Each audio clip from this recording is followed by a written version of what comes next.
Hello, you wonderful people, and welcome to another episode of Untitled Reviews. This being a show where it's about TV shows that are dramas. For today's episode, I'm going to talk about the latest episode of Ordinary Joe. A lot of really interesting things went down in this episode, so let's break it down. Well, first and foremost, let's pick up with the musician storyline. Obviously, you have Joe and Jenny on their way back, and obviously there's the whole conversation like his wheelchair is kind of dingy as well as like the car and everything, but then obviously turns into the conversation about, oh, did you see that he was, and this is disabled, and it's just like, even Jenny being like, yeah, if it wasn't for you, I'd literally ask you to pull over and get out this car right now. He's like, right, I should be like I think for him, it's like, for Jenny, it's like, you were, rather than just focusing on like, oh, we saw our son, you were just focusing on that's all, but it's like, yeah, now that we have seen our son, like, what should we do? And Jenny's like, I don't know.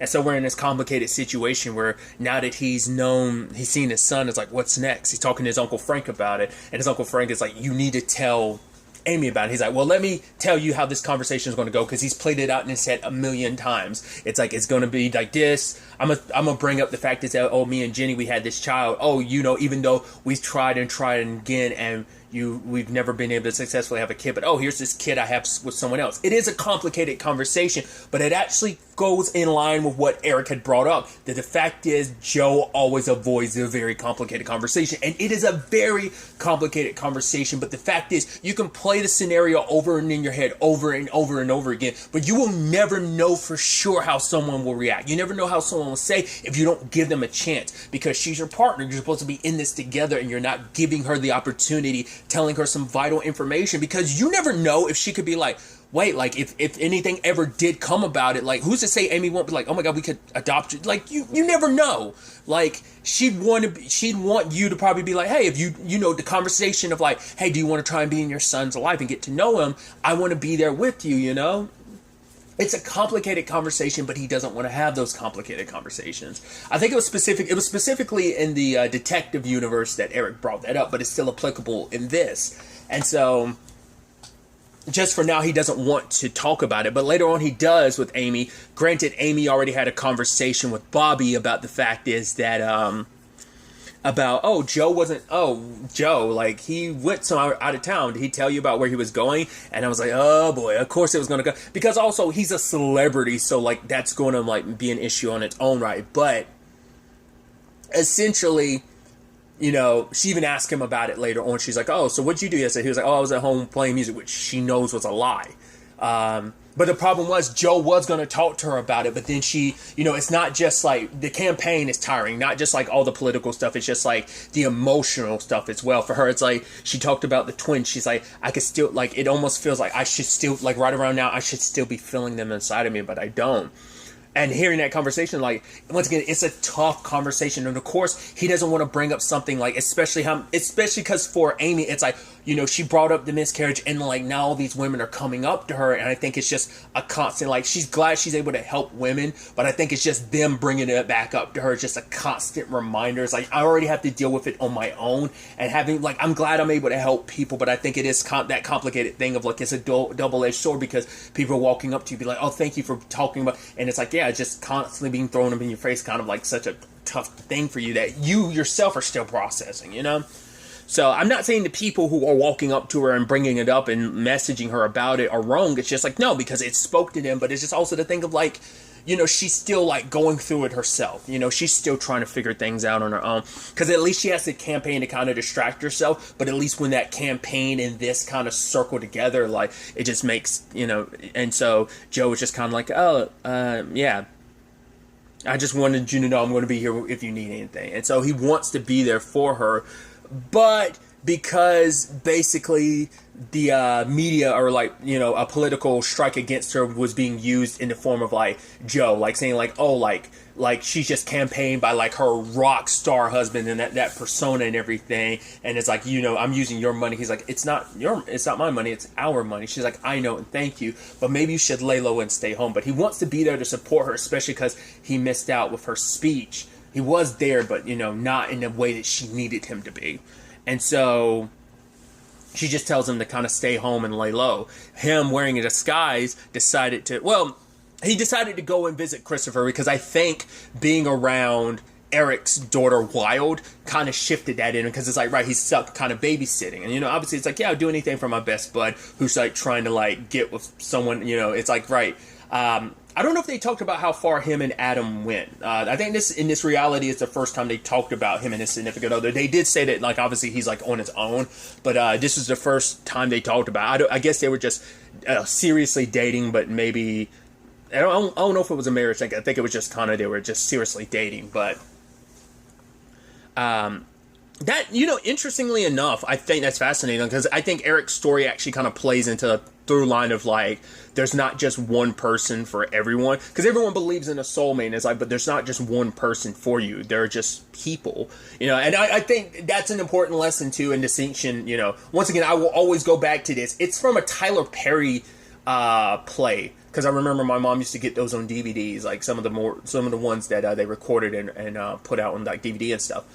I don't remember which one it is, but like I will always remember like Medea saying a line of, there are people in your life for a season. There's people here for your life for a season, and there's people here for life. There's some people that are brought into your life just to teach you something, and then they're supposed to, you know, move on. It's not meant to last forever. It's just, you know, and I think that's such a beautiful element to look at. Like, yeah, when people leave and out of your life in a romantic sense, is, you know, if it didn't work out, it didn't work out, but at least there is something that's gained. You always learn something from every relationship, whether it's just about, you know, a lot of, you know, maybe discovery about yourself. So it's like every relationship is important because people come into your life, you know, it may suck. There might be some heartbreak, you know. I've been through some breakups, but the fact is that, you know, everyone comes into your life. You know, some people are just in your life for a season. So I think kind of like learning to kind of like flip your way of thinking about that. I don't know. It kind of made me think about that a little bit. Just that the fact is they're just not just like one person for you, because some people come in your life, you know, because it's like, you know, Eric being with Adam, it's like, yeah, but that led to, you know, where you are now. And it's like, he's, the guy he's dating, I think now is like Sai, I think is his name. And it's like, he's like, yeah, later on, he's like, oh, I want to take things slow, you know, just got a relationship. Baby, he's like, no, like, he's like, I like things slow. He's like, and I like you too. So, you know, I just thought that was kind of a nice thing. But also it just like shows you, like, once again, like, not just Joe's life of like, oh, look, in one reality he's married to Amy, one reality he's dating Amy, but another reality he's married to Jenny. But then you say the same thing with like Eric. Eric is dating Amy in one reality.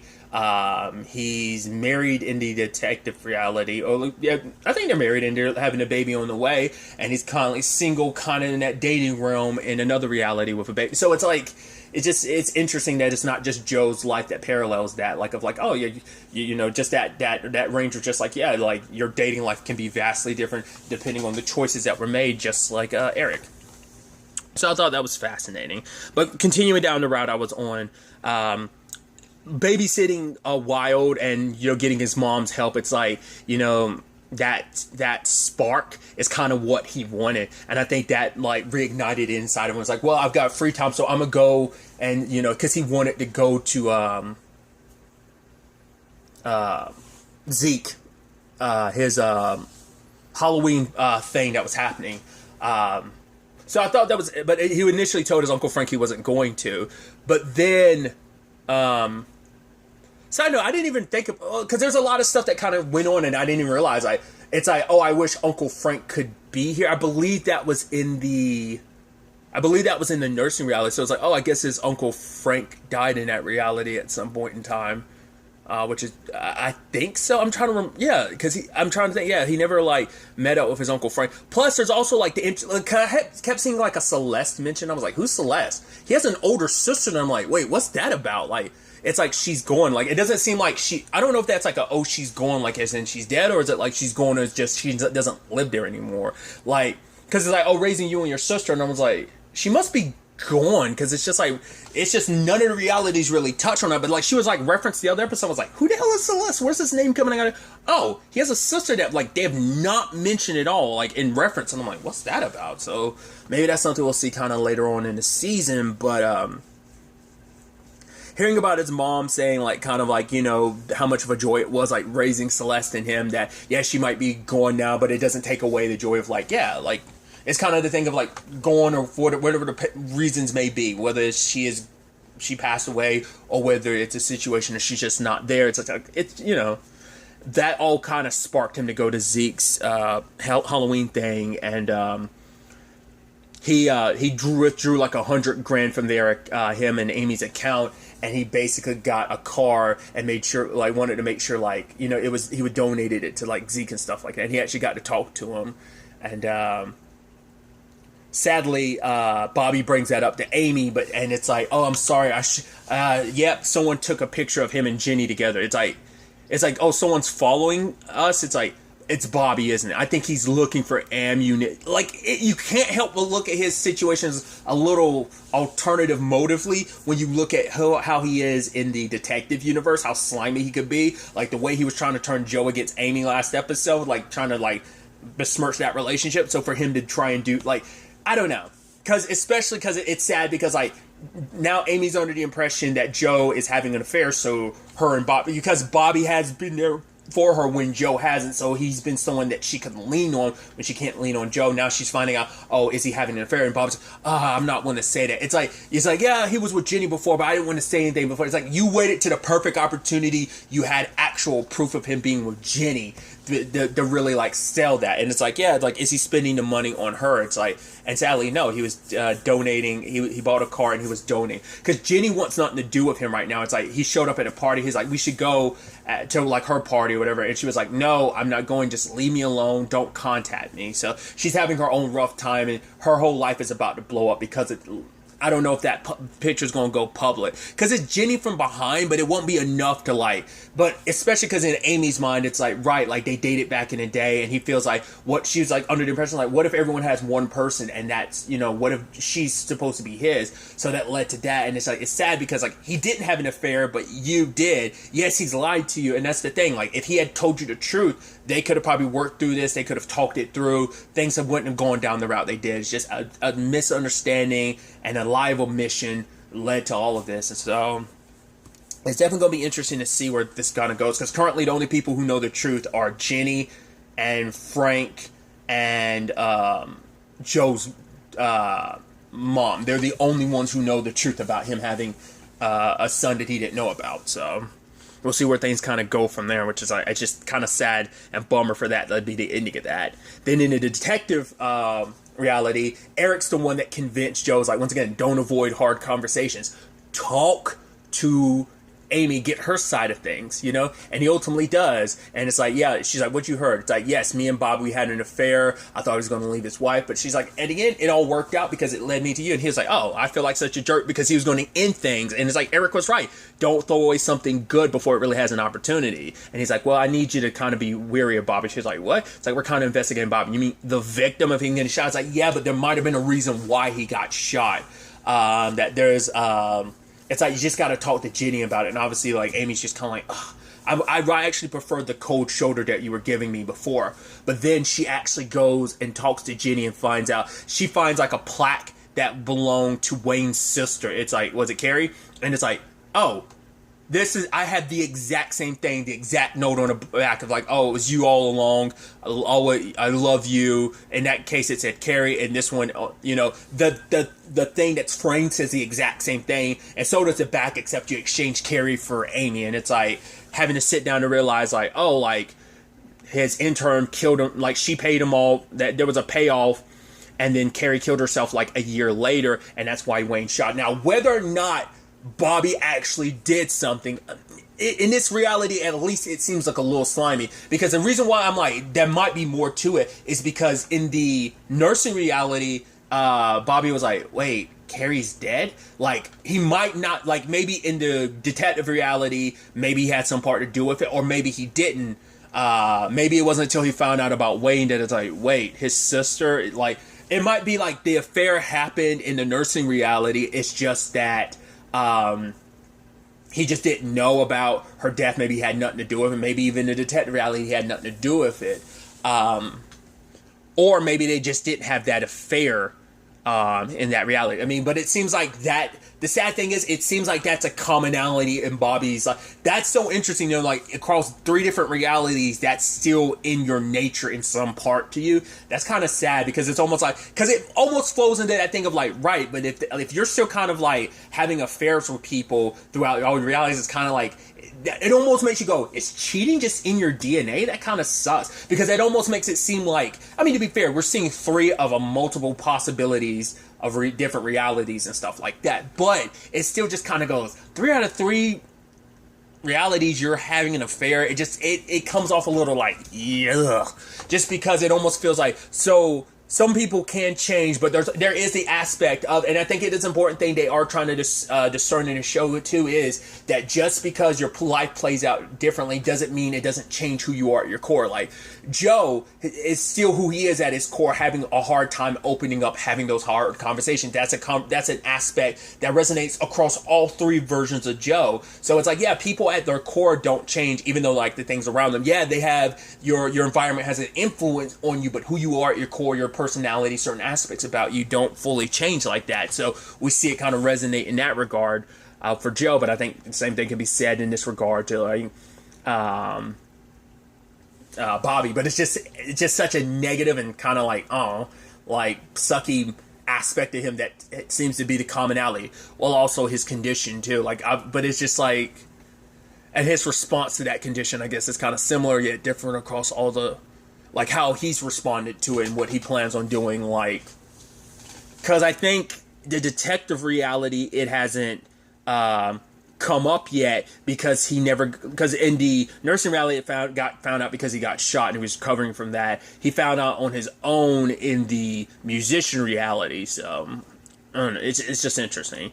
But Amy processing all of this, she actually asked Bobby straight up, is like, were there others? He was like, no, there was only ever you. And I was like, and he lied to your face, because you know there's more than just you. So Bobby's like, yeah, I'm gonna go do something. And she's like, if you're gonna go see your wife and kids, you don't have to say. He's like, I was just trying to spare your feelings and stuff like that, just because like obviously he cares for her and stuff like that. So she's like, I'll lock up, and she ends up finding the proof that he paid off Wayne's sister, and it's like, and she brings it to Joe near the end of the episode, which I did like and think it was interesting, like because obviously at the dinner table, like I love that Uncle Frank being like, oh, so does that mean I'm woke now? It's like, no, Frank, you're not, because he was asking a conversation about, like, obviously it's like, why should it matter, like, your sexual, like, why is that, like, why does someone need to know that? And for him, it's like, I can't change the fact is that I'm a biracial, like, black man, you know, but I also won't hide who I am. Yeah, I'm in this monogamous relationship, but being bisexual is still a part of who I am,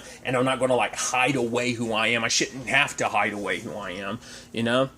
So it's interesting because, like, obviously, like, we find out, like, when they were younger, Eric opened up to Joe about it, and Joe's like, don't compare me to, like, Arnold. It's like, whatever you need, like, let me be there for you, which shows just who Joe is as a person, that he is that very supportive person that's always got his back. And that's why I think, like, thinking about it in the musician reality, like, Eric's kind of really happy. It's like, yeah, of course you're going to, like, look after my baby for me, just so that, like, I can potentially, like, go on a date with someone. It's like, of course you would do that, because you're my best bud, you know? You always got my back. You're always there for me when I need you, type of situation. And the relationship works vice versa. But then we move into the nursing reality, where it's obviously they're talking to Chris about the move to Atlanta, which obviously he's happy. Well, he's happy about it in the sense of, because his big question was, well, if we move there, we're going to be getting 2 apartments and one. It's like one, and it's like, and sadly, you can immediately tell, like, that's his main reason for doing this, wanting to go to Atlanta, is because he knows his family is going to be together. So he's with his best bud, and Chris like put on a hell of a performance, like him like, it's like, and just that vocal range, I'm like, oh, okay, kid, calm down. You're up here like your buddy's like singing under pressure, and then you just like bust in it and destroy. It's like, because everyone else was like, oh shit. You know, and like, okay, you kind of had to upstage your friend a little bit, but it's like, yeah, he got the lead role and everything, but the sad thing is, it's like, he won't be around for it, and it's also like, he's worried about going to Atlanta, because he's going to have those awkward situations where it's like, right, people are going to want to reach for my hand, and then people are going to talk to me like I'm 2 years old because of my condition. Like, it's just like, people don't look at him that way. They see him and say, oh, that's Chris. Like, when you're around people who just accept you and know you for who you are, but then you have to make new friends, like, you're starting over, which, I mean, I've actually been in that same situation, not that exact same situation, but like, I had to start over in Atlanta. Like, I lived in Atlanta with one of my sisters and my mom for like 2 years, and it is kind of that weird thing. I did eventually move back to North Carolina. I don't know, I was a little homesick and stuff like that, and I I actually don't know what was going through my mind, like, at the time. Like I said, I was like 11 to 13 when I was living in Atlanta, I believe.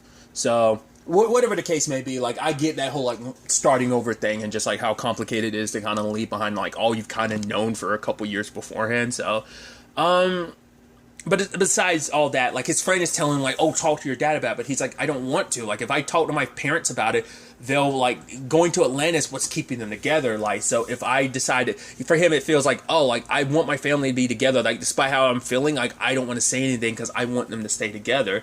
And because they're trying to figure things out, too, because obviously they're both talking to, like, you know, Jenny's dad and then, and to Joe's mom. And it's like, yeah, trying to figure things out. It's like, yeah, oh, like, you know, Joe's mom is like, oh, they'll be back by the summer. He's like, well, we don't know. She's like, well, you're going to move there permanently? He's like, I don't know.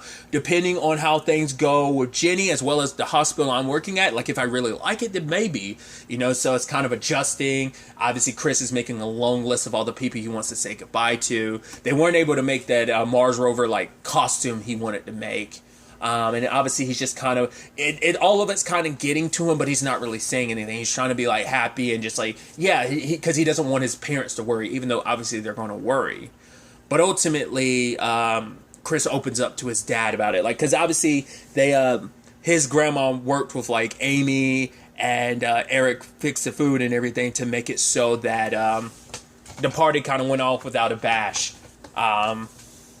And I think there was a very important, like, parallel of just kind of, like, especially because, like, before that scene, like, Eric had, because obviously it's, like, his family dynamic. I think the parallel there is, like, obviously Eric's, like, family dynamic is kind of similar to Jenny and Joe's. And I guess that's why he pushes so hard to try and make it work out, because it didn't work out between his parents for whatever reason. And so they were going to have, like, a family dinner together. It was only supposed to be, like, his mom and him, but Eric wanted his dad to be there because it's like, yeah, despite everything, it's like he, you know, maybe on some level he was kind of like a Chris wanting, like, oh, if I can get you in the same room, maybe things could work out. Or at the very least, it's like dad's been here for like the past 2 years because it's like all of a sudden his mom wants to, like, see him after 2 years. And it sounds like she was kind of like a reporter or a journalist, because at the end she got something was going down, I want to say in Dubai, and so she ended up taking a red eye somewhere else. But his dad's like, no matter what, like, you know why they call it soul food? He's like, yeah, food for the soul. And it's like, we'll take all, like, kind of the bad feelings and we'll turn it into joy. And he's like, yeah, I gotta tell you about something, Dad, because Joe is the one that kind of convinced him to talk to his dad about it, like being open to it. And I think, and then you cut back to Eric in the nursing reality at the party, kind of smiling, because I think it's just like there's a neat pair. I think that was kind of the parallel going, like, yeah, things didn't kind of work out there for me, but things were good between me and my dad. I'm assuming he was able to open up to his dad. Obviously, I would assume, like, no issues. And then it's just like knowing, like, oh, Jenny and Joe, my good buddies, are, like, working it out and everything, going to be together as a family. But Chris opens up to Joe about, like, getting the lead part in the play and just not wanting to leave. But he also, but then Jenny's like, right, we don't have to go. But he's like, I don't want that either. And so Joe's like, you go to Atlanta. She's like, no, I can't leave you. He's like, we're a family that supports each other's dream. We'll find a way to keep going together as a family and as a couple. We'll find a way to make it work out. Because for Chris, it's like, yeah, he doesn't want to stop his mom from dreaming either. And it's like, this is something that's important to her. Both him and Joe recognize it. And so they send Jenny off. And then, when Jenny's leaving, she's like, take care of our boy. And he's like, I will. I thought it was beautiful, like this shoestring thing, like tying it around her finger.